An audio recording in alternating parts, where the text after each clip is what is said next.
Hi, everybody. It's going to be on topic only. The Mayor and the Police Commissioner will speak, and Pat Lynch will also speak. Good evening, everyone. As you can see, I'm joined by Mayor de Blasio to my right, who you'll hear from shortly. On my left, Chief of Department Terrence Monahan, Chief Patrol Juanita Holmes.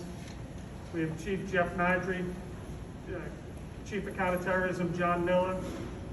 We have Dr. Cassidy from Jacoby Hospital, and we have Bronx DA Clark, as well as Pat Lynch here.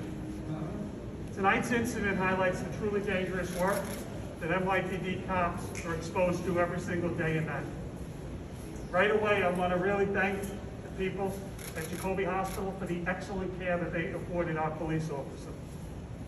About 10:29 tonight, members assigned to our Gun Violence Suppression Division were driving on Lafayette Avenue towards White Plains Road in the confines of the 43rd Precinct when they encountered a subject and initiated a stop. Everything I am about to say is preliminary at this point, but in the course of seconds, what we know is that our officer, we believe, fired 1 round. We believe the perpetrator fired 4 rounds. And during that exchange of gunfire, our officer was struck what we believe is 1 time in the lower back below his bulletproof vest. As I said, the firearm from the perpetrator was recovered. Here's a picture of it.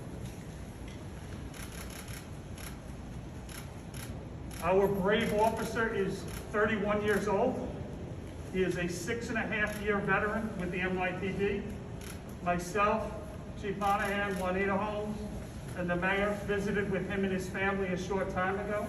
I can tell you that he is in a lot of pain, but thankfully we expect him to make a full recovery. Mr. Mayor? Thank you, Commissioner.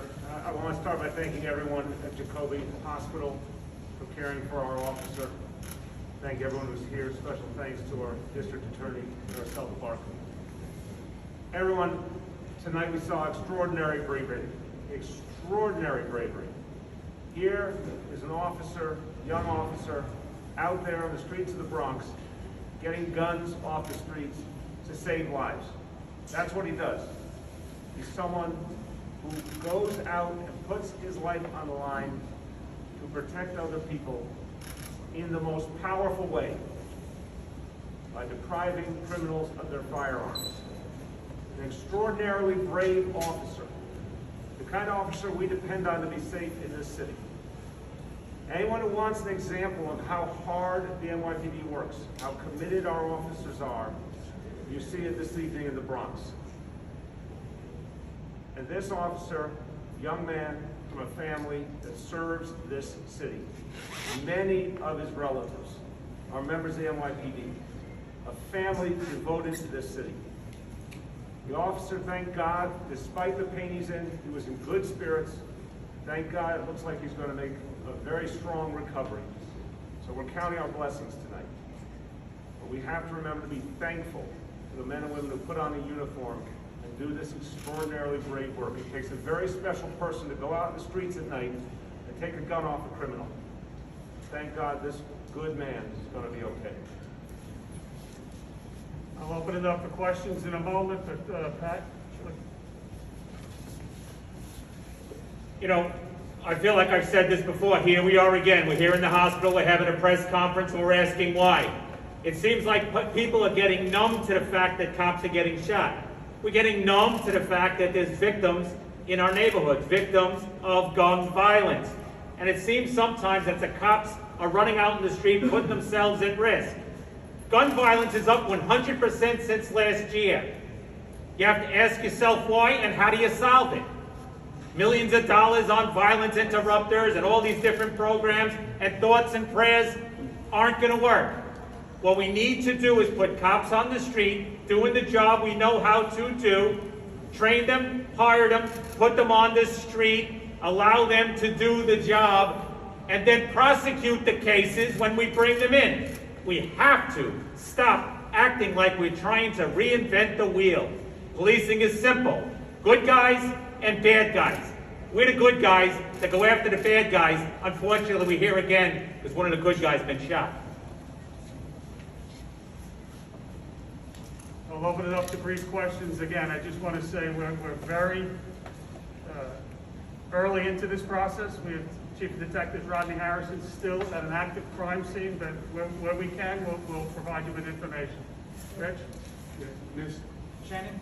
How are the officer's spirits? I mean, did he say anything to you? I know you said he's in a lot of pain, but did he share anything else about what he said? Yeah, I spoke to the officer, some of his teammates, as well as Terry and Juanita, you know, and the mayor, and the family. They're very upset.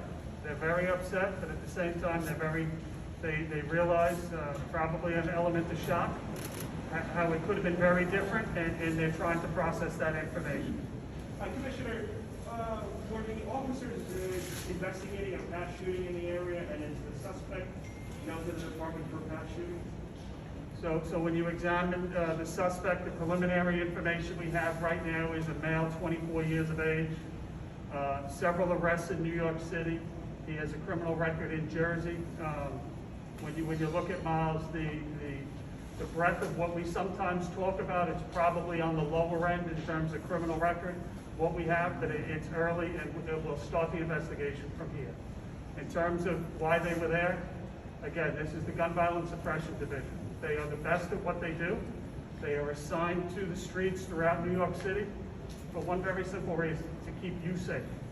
And they do an excellent job doing it. John Marino? Did they recognize this individual specific to Yeah, too early in the investigation. Right now, what we have is assigned within the confines at that location and time. They encountered this individual, and within minutes, within seconds, they were in a gunfight. The DA, do you intend to prosecute this as an attempted murder of a police officer? How do you plan to proceed with this? It's still early. It's early right now in the investigation, so we'll have to wait and see. But my office is definitely working on it. One or two more questions. Anybody else? Okay, thank you guys very much. Thanks for coming out at this time of day. Thank you. Good night.